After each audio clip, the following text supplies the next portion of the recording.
Assalamualaikum, alhamdulillah ya. Nah, hari ini bikin kue gandus ya.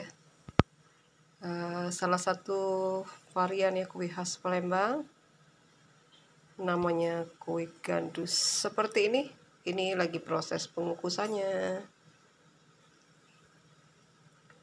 Kue gandus ini ya, rasanya asin gurih. Ditaburi dengan ebi sangrai ya. Terus daun seledri, bawang goreng, dan cabai merah, irisan cabai merah ya.